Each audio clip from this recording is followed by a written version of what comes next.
in answering the question, is it really possible when you do translations to get it right, to be able really to translate a word from German into English such that the reader gets exactly or very close to what the writer intended?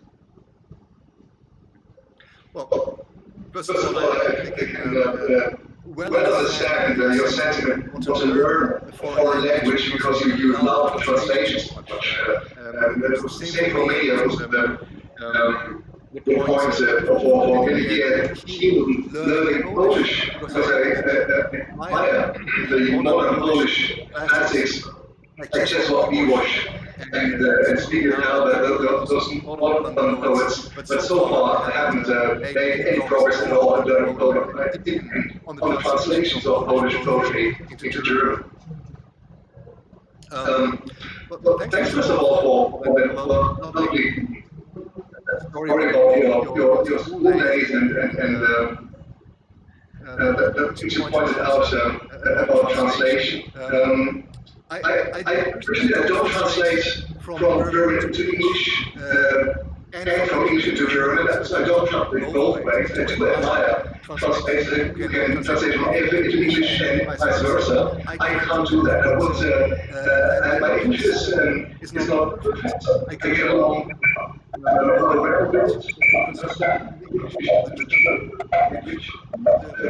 well. Make some serious space and speak about it.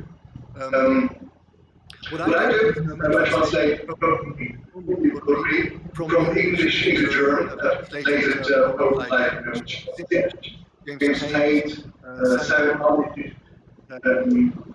also Irish poets, Sweeney, English poets, Simon Armitage, or the Indian poets, Sujata. Also Ted Hughes I translated, and will carry on translating Ted Hughes, that magnificent English poet.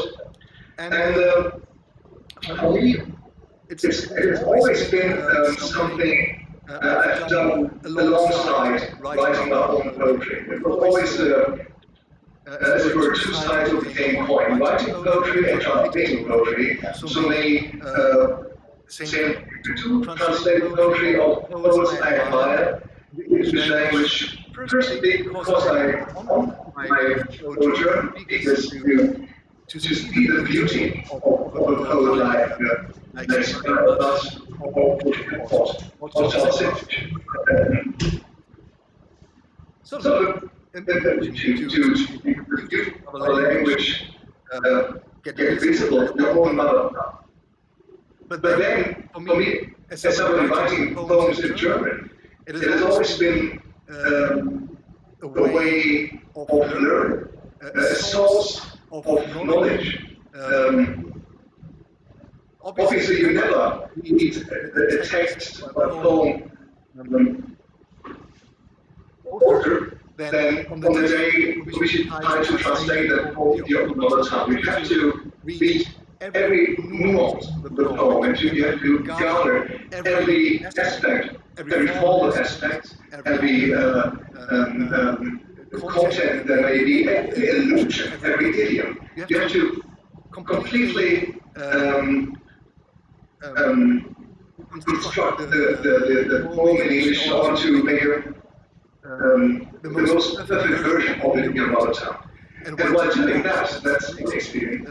You learn so much from those great marks you decided to translate that it benefits your own poetry as well. So translating showing my fellow poets and the beauty of books I have to know, and learning that to and want to tradition. It was really nice.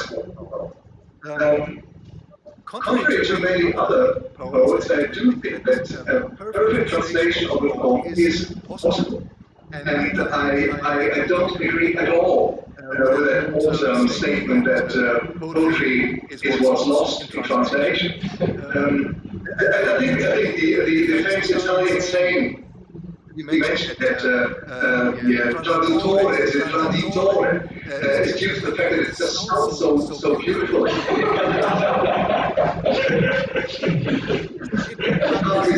think if I were Italian, I would say that all the time. It sounds beautiful. But I think it's not true. And if the translator is a traitor, then he's the only traitor who can make the world a better place. And you can actually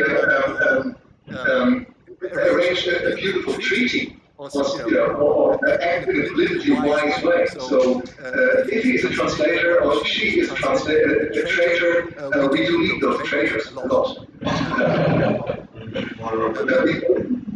These are the traitors we want. I think my experience has been that there's nothing, of course there are things lost in the translation, but if you imagine a pair of scales, I think the scale of the game is going down far more quickly than the one with the losses. I think you gain a lot more by translating than you lose. And that's even true for poetry, where so many things have to be observed, and so many things indeed are lost. You can't say everything from the original text, especially if all registers of the original language are wrong. If every formal aspect, every innuendo, every double meaning, every pun being used, you can't say it all. And it starts with very basic things like idioms. If you take the lovely English idiom to carry coals to Newcastle, which is of course obviously a witty thing to say, and it's quite clear what it's meant. The literal German translation would be Eulen nach Athen, meaning to carry owls to Athens. The bird owl to Athens, the city of Athens, referring to those old Grecian coins where the symbol of Athena, the owl. So that's a very different idiom. And of course, the translator is in big trouble if an English poem is based on that particular idiom to carry coals to Newcastle. If he plays with the imp coal, if he has set his poem in the city of Newcastle, what are you to do in German? Do you set the poem in Athens? Do you replace the owl?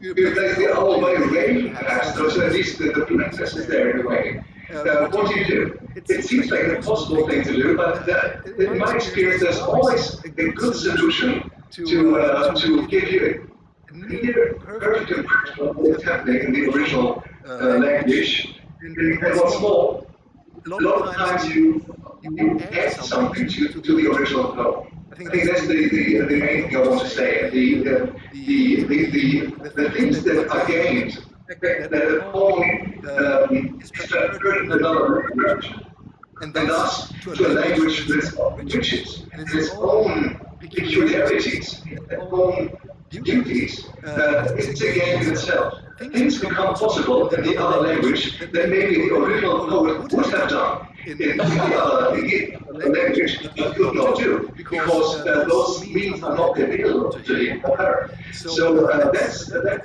for sure is a game.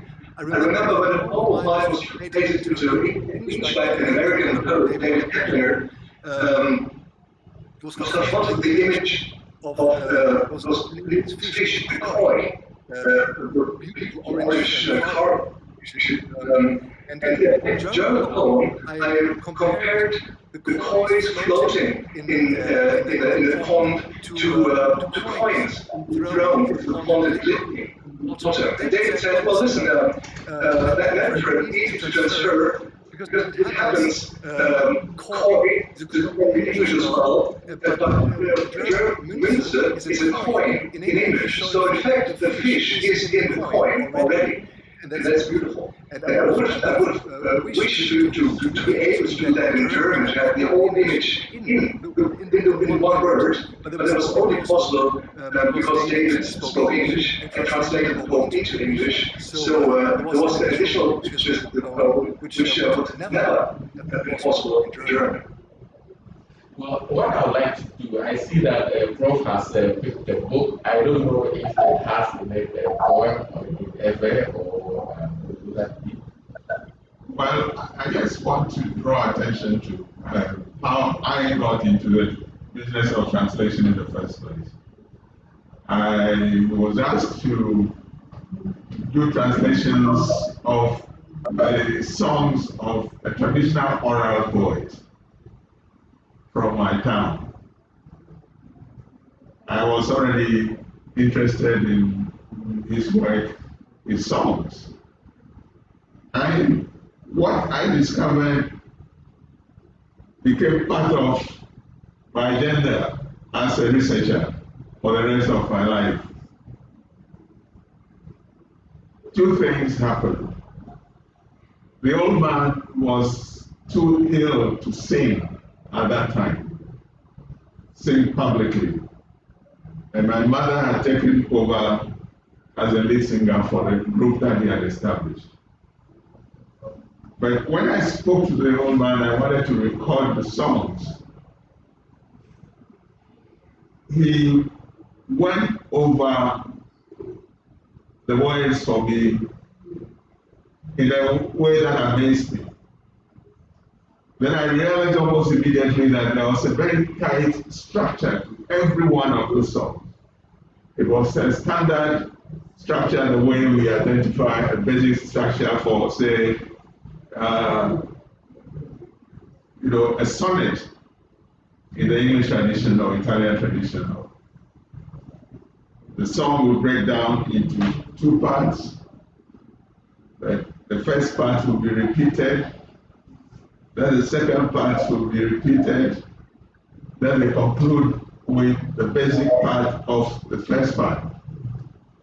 It was like that from song to song to song.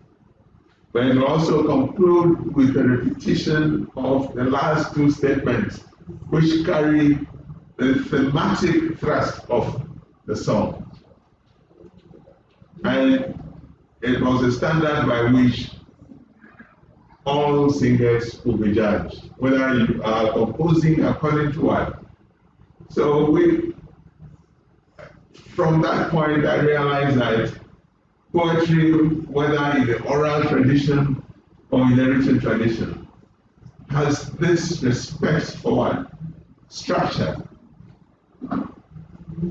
And depending on the genre or the type, it may be relatively loose, but it may also be very, very wide, rigid, very tight, but repeated with sufficient flexibility, depending on the ingenuity, the creativity of the individual poet.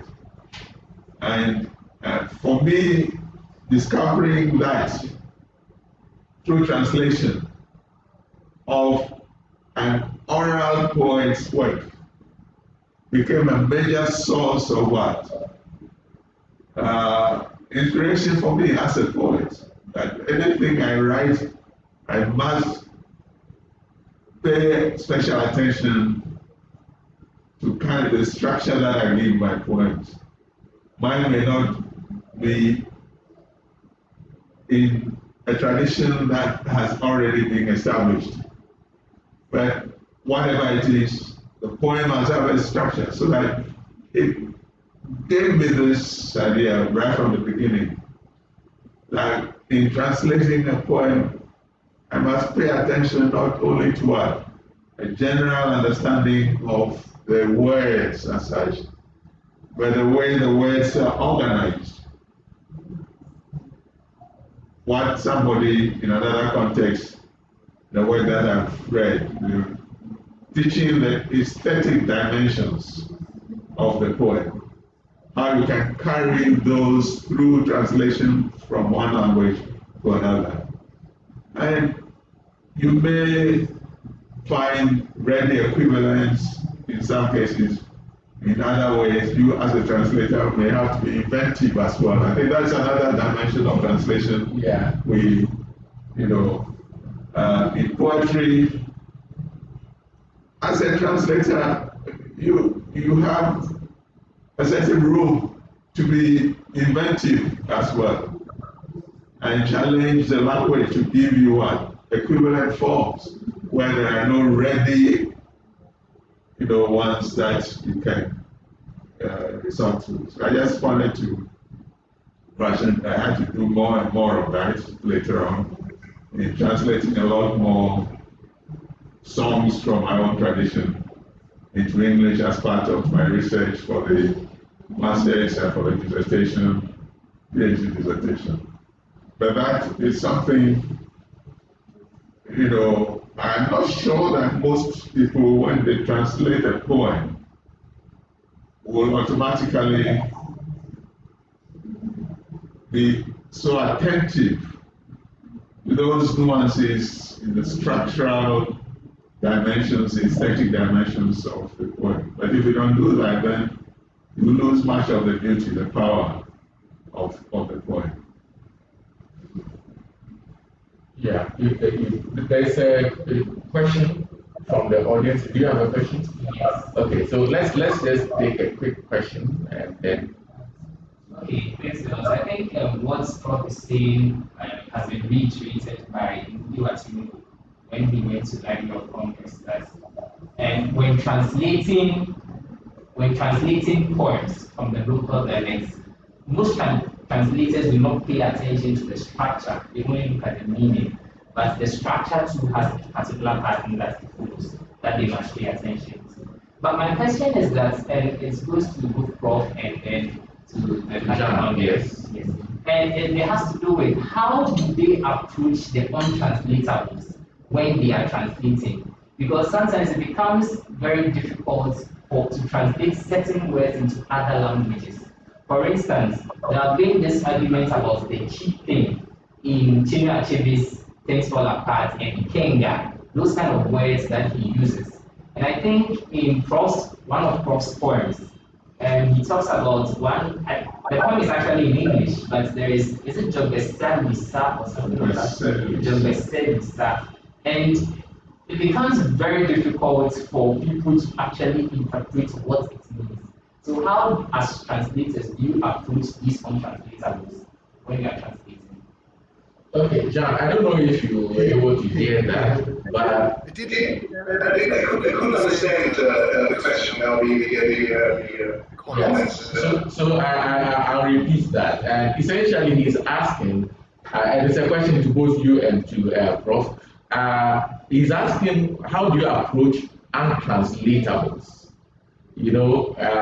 From in one language. So he gave the example of something from Professor ANYIDOHO's work, which is Jogbesa Lisa.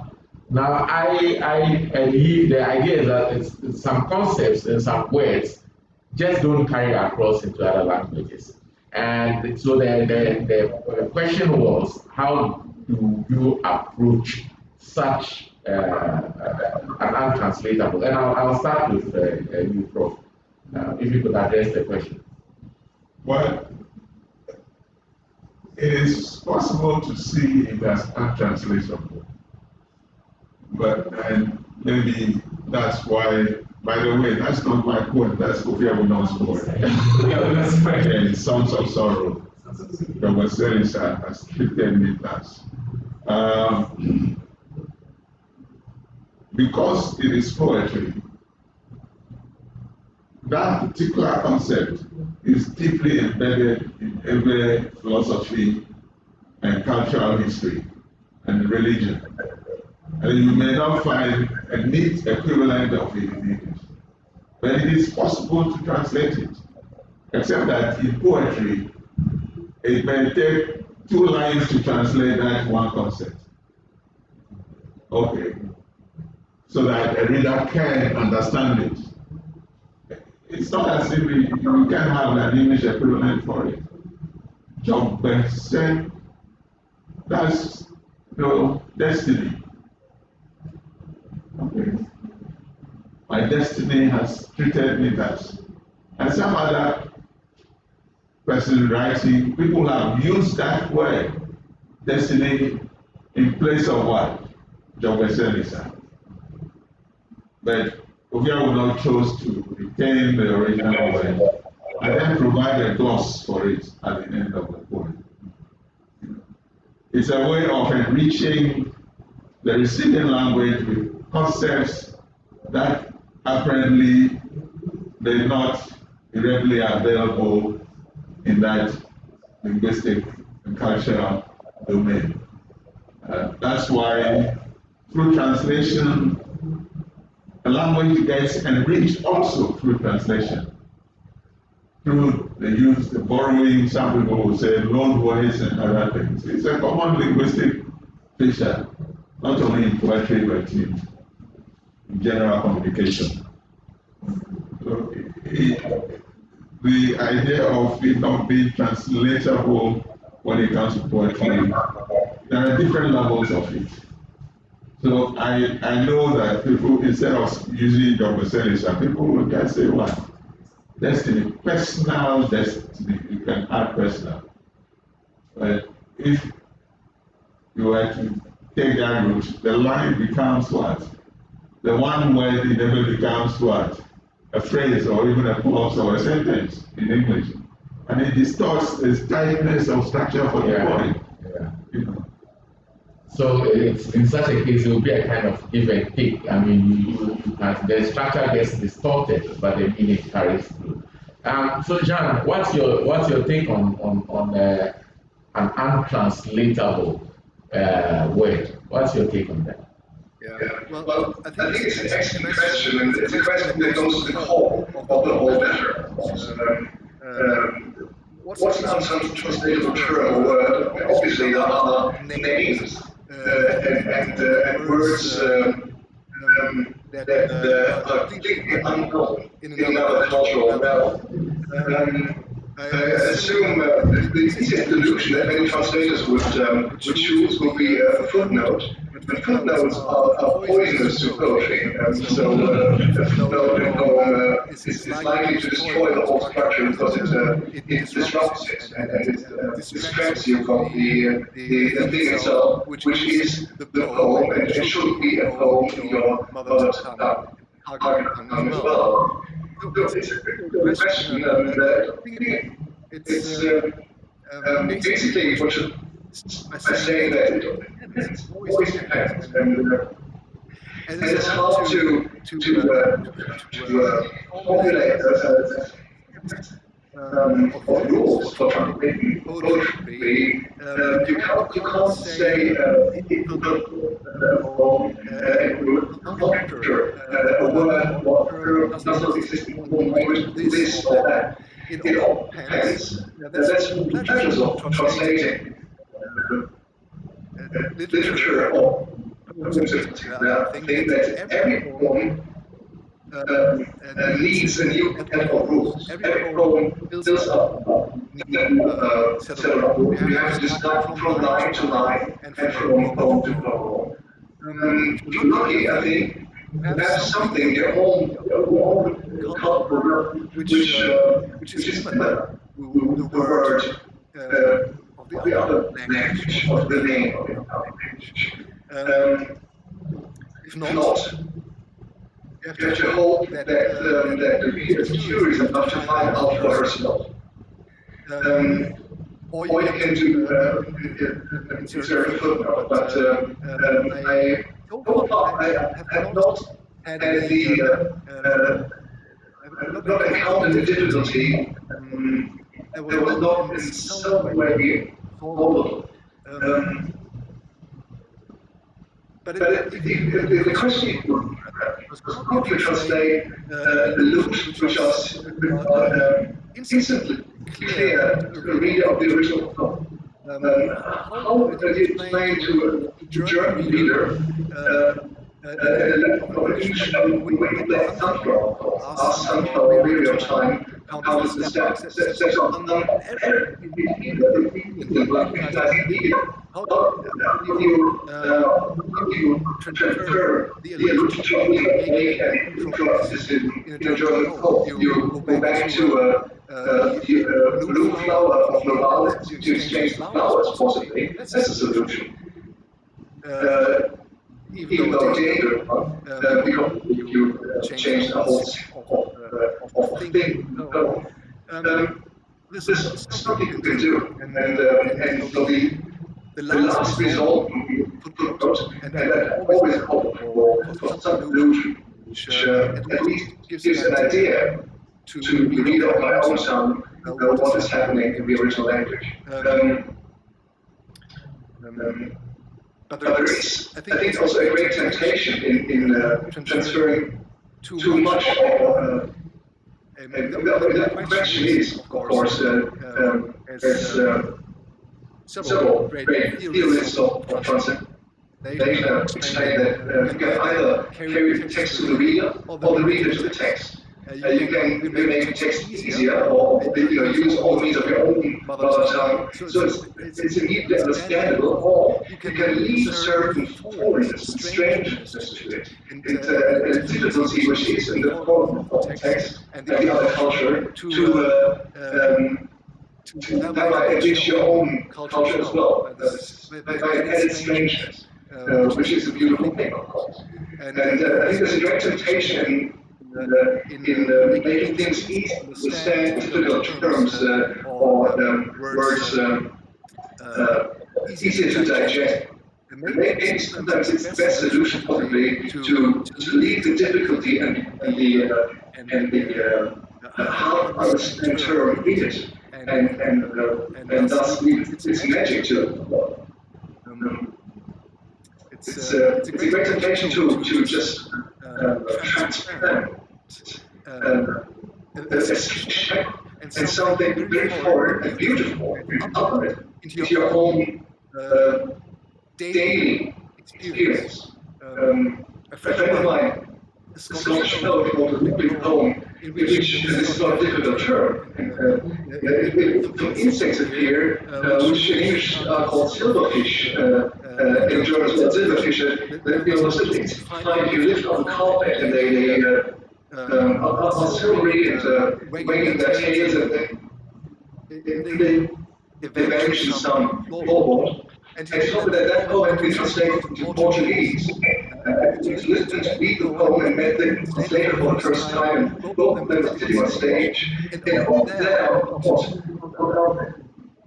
fish, and translated into sardine.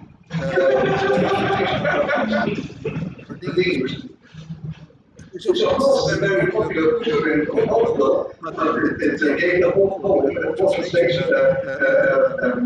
A faithful twist to the culinary side, and which wasn't in there at all. The original. There's a temptation to too easily transfer the difficulty of the state into your own realm. I think it's maybe sometimes a wise decision to leave the difficulty as it is, and leave its beauty there as well. But I would like both of us, you tell us first. Do you translate your own work from German into other languages? Have you tried to do that? Yes. I haven't. I wouldn't dare, because I speak English, but I'm sure that at some point I would do something which maybe not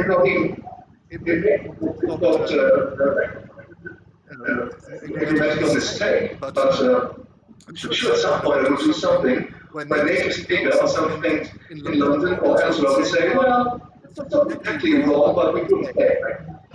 And that would be helpful for the home. I think the enterprise would be doomed. So that's why I wouldn't do it.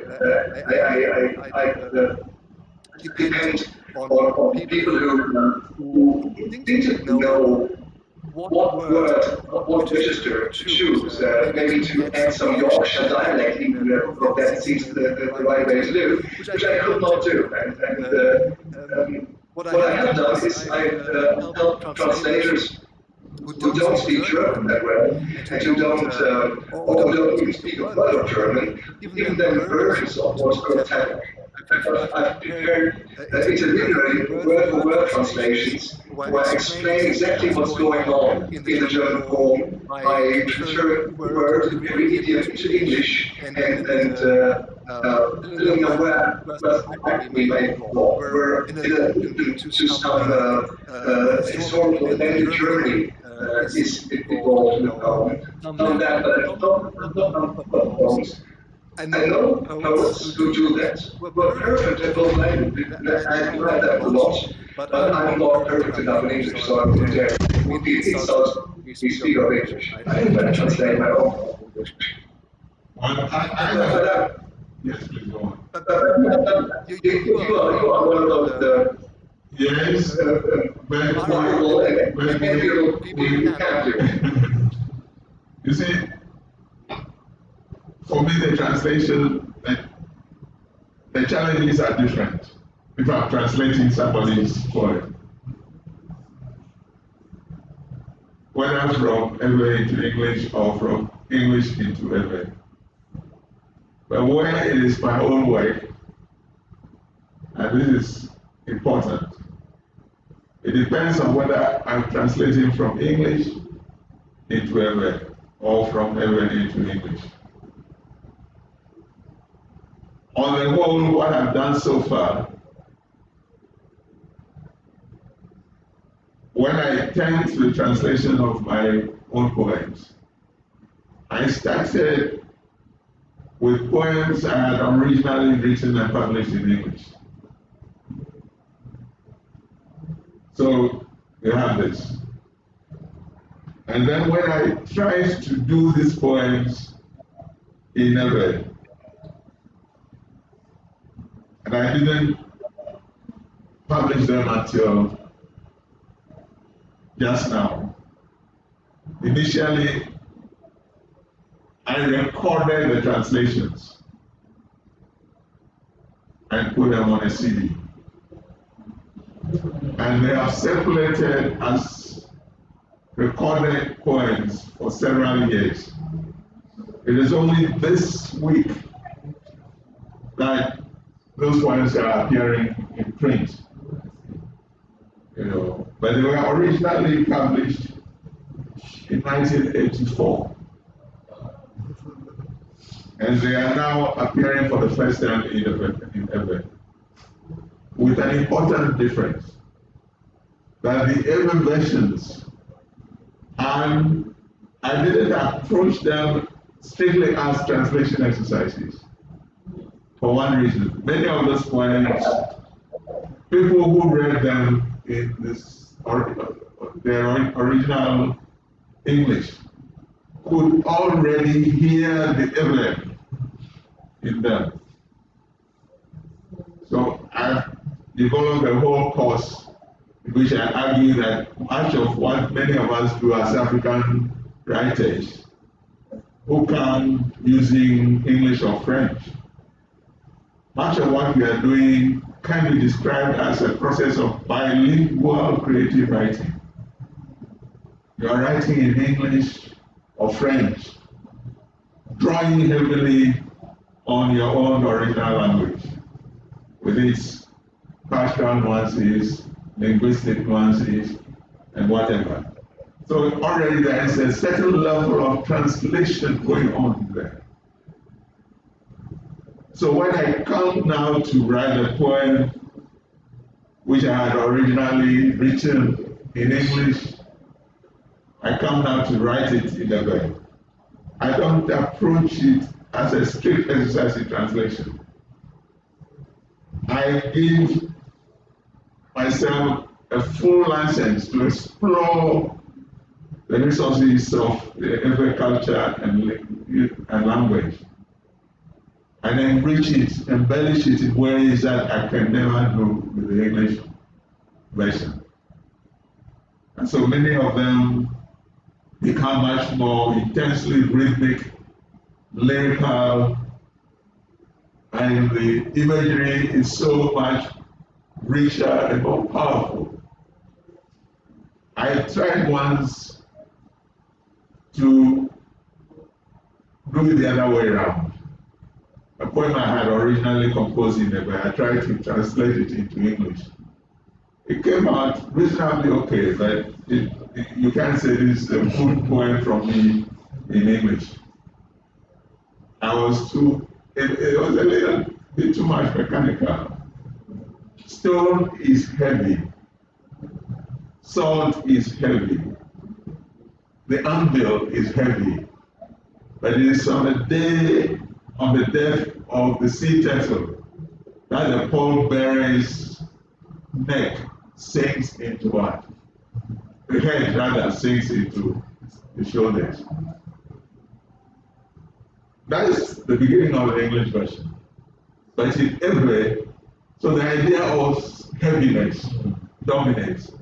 But in Ewe, you could hear and feel the heaviness in the words. I'm exploring the sound system at its fullest level. A penna, a jepena, a zuepena, kaka busagakwe, a pachola over corona abi. You see the. I like to hear that again. A pen which is stone.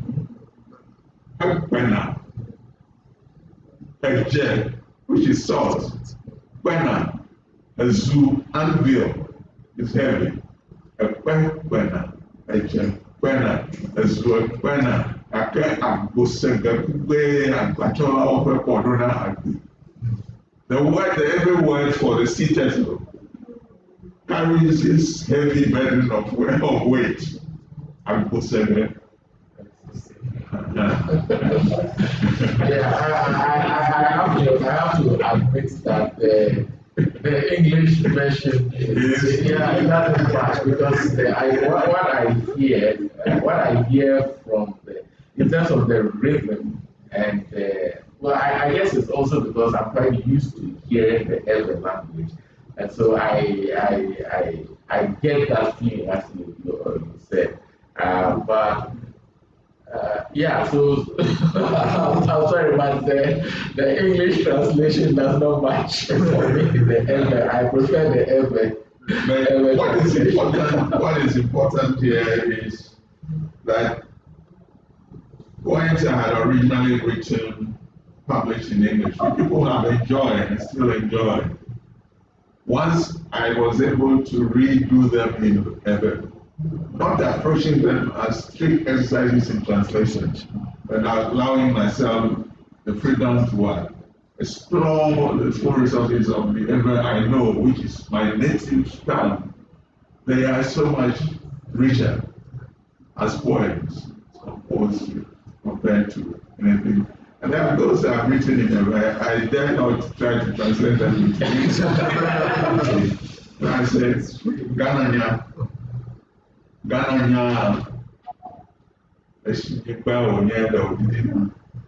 Ghana did not above fertility or chocolate.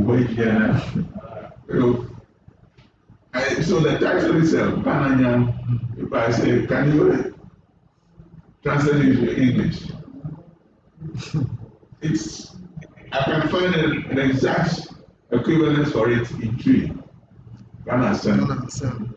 How do you translate Ghana Sam into? I can do it in pidgin English. Ghana man. It's Ghana Wamala.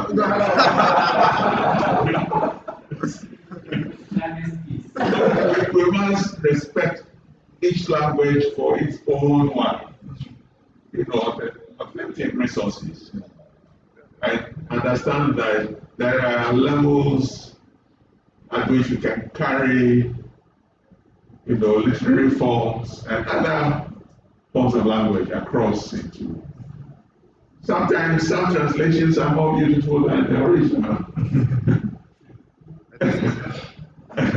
I've read translations that sound much more beautiful to me than what? The original. And sometimes it's partly because of the resources of the receiving language. He just gave an example earlier. You need to give us an example earlier from your own word. So we should have that respect. But again, to go to the extreme to say that you cannot translate poetry faithfully or efficiently, that is also too much. So I'll just add something. I listened to some poetry in Japanese. We have a Japanese poet listening, and the recitation he gave in Japanese was exceedingly beautiful to me, and I didn't care that I didn't understand a word of Japanese. In fact, had he translated it, I think I would be disappointed. Just the music of the poem was very, very soothing for me. I didn't understand.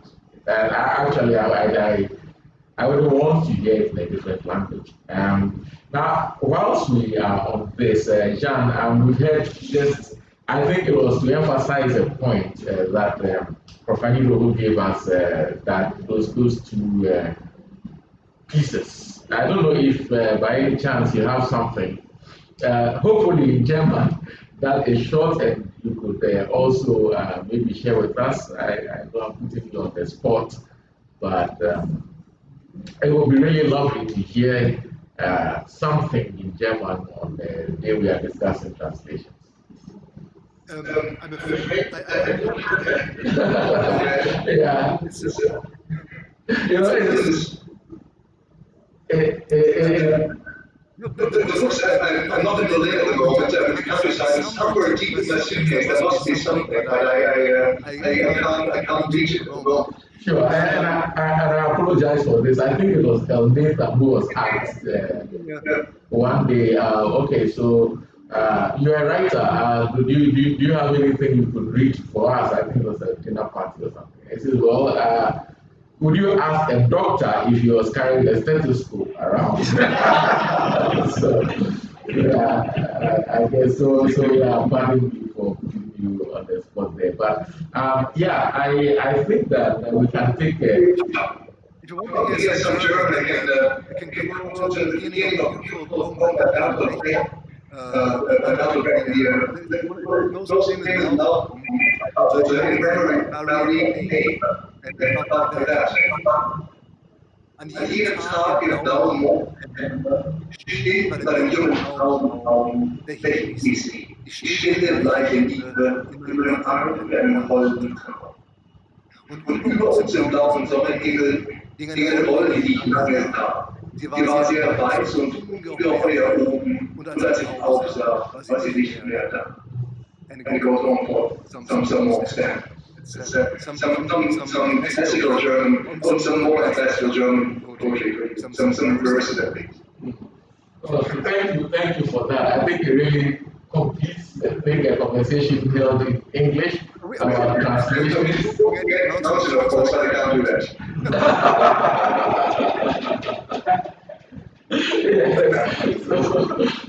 So a really good mix. Conversation held in English about translations. We had something in German. We also had something in Hebrew. I really want to have a day where I could listen just to poetry in original languages, as many different languages as possible, without even bothering about translation. I can't say this for novels, maybe, but for me, there's a lot about poetry that is beautiful as is. I mean, as is. And yeah, I don't know if it's really just a personal quirk, but I just feel like that a lot of the time. No, that's why when I invited to a poetry festival, the organizers always insist that you read your work in its original language, even though they would have also taken the trouble to have it translated into the host country's language. And that will also be read. But they also want to hear it in the original language. I, was in Germany, and I was given the chance to present my work, which was played on Deutsche Welle. And somebody was able to translate it into German. And they read the German version, and I thought that it was more beautiful than my work translated into German. sounded somehow better to me than what the original one. So it depends, like those, on the skill of the translator, and of course on the power of the original text, and how a skilled translator can smuggle it across the linguistic boundary, you know. I mean, the world cannot function without translation. It's as simple as that. Well, we can take, there's a question here, I'll take it, but I have to acknowledge that our time actually is up on this session. So we'll take just the question and then very quick answers and we can wind up. Yes? My question would be, I had two questions in the past. You restricted it to a question that's of structure, right, in terms of poetry. Since most of us want to know or read that structure has meaning. So when you are translating poetry, right, there are sometimes some of the phrases you can't find equivalent in the different language, the same language. So you have to use a phrase or a sentence, and somehow your mind is taught the structure of the poem. Should that bother you, one as a poet whose poem is being translated to, as a translator who's translating that poem? Should the structure change be a problem for you, or should you worry about it? If I may repeat the question, essentially it is, if your work is translated and you lose the structure in favor of meaning, would that bother you as a poet or as a translator? In other words, comparing loss of structure versus loss of meaning, where would your choice lie? And would this be a correct translation of this question? Yeah. Again, I think it depends, and you have to make new decisions with every new poem you translate. Ideally, I think you should try to make structure important. And structure is important. Which is why I strongly disagree with the approach of some translators to translate a poem as prose without the formalities of it, without the meter, the rhyme, the internal rhyming, the beauty of the original music. Thus the decision to merely transfer a content, if there is one, of the poem, a narrative content. I don't think that's the correct approach to translating a poem. If you don't save the musicality of the language and the formal structure, you have to save the poem at all. And there's a meaning in structure. So ideally, you would have to save both, I think. But it's difficult to do, and you have to see from the avenue of what you can do. The sonnet was mentioned, of course, and if you translate an English sonnet into German, you always are bound to encounter a problem of length. For example, German sentences have the unpleasant side effect of being so much longer than English sentences that the meter of the sonnet is hardly there anymore. You can't fit all of the English into the German if you want to stick true to the sonnet form. But what you can do, of course, is to get rid of certain syntactical parts. You can try to make it denser and try to fit the idea of the English poem into the form, the structure which is there as a sonnet, and produce a sonnet in the German language as well, which I think is a good idea, because if the writer chose to write a sonnet, there must be some hidden meaning, there must be some intent why he or she decided to do so. And I think you should try to say it all. The beautiful paradox of translating poetry for me is that in order to stay true to the original, you have to become untrue, unfaithful. If you want to stay true to the original poem, you have to become unfaithful. You have to go long ways away from the original, and maybe then find some solution which, again, although it's removed from the original meaning, is true to the original intent. That's the beauty of translating, the paradoxical beauty of translating poetry, and that attempt of being faithful involves being faithful to structure as well, which is a great ideal of the whole poem. I translated a poem by Simon Armitage once, which is in fact a sonnet, and it's called poem. That's all it is, but it describes the whole life of one man, in which nothing really much is happening. He does this, he does that, he goes there, and he goes this way, and at some point he visits his dying mother at the hospital, and all of a sudden there's although he's using a strict iambic meter all the time, there's a certain stumbling, there's a certain new meter added in line 11 or line 12, and you read the English poem and you gather this stumbling of the meter, this irregularity is very important. It's a structural effect which conveys all the meaning of the poem, which doesn't describe very much, doesn't describe a whole a fair, bizarre lifetime. It describes a very normal, everyday life, but with a very fine moment of disruption, a very fine moment of tragedy. And the whole of tragedy is in this stumbling meter. And if you don't try to get that structure across into your translation, you haven't carried across anything at all. Wow. This conversation has evolved up. No, because you are on mute. Ah, yes. Microphone's off. Yeah, we muted because there was some feedback here. But I mean, this conversation could actually go on and on. It's becoming more engaging, but our time is short. We have overrun by 6 minutes, and I've been signaled for the next session. So, yeah. So, thank you very much, Jean Wagner, for joining us. And apologies for the morning session, which didn't quite work. And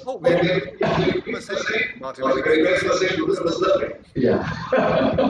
And Prof. ANYIDOHO, I really am appreciative. You spent so much time with us on the festival this year, as always.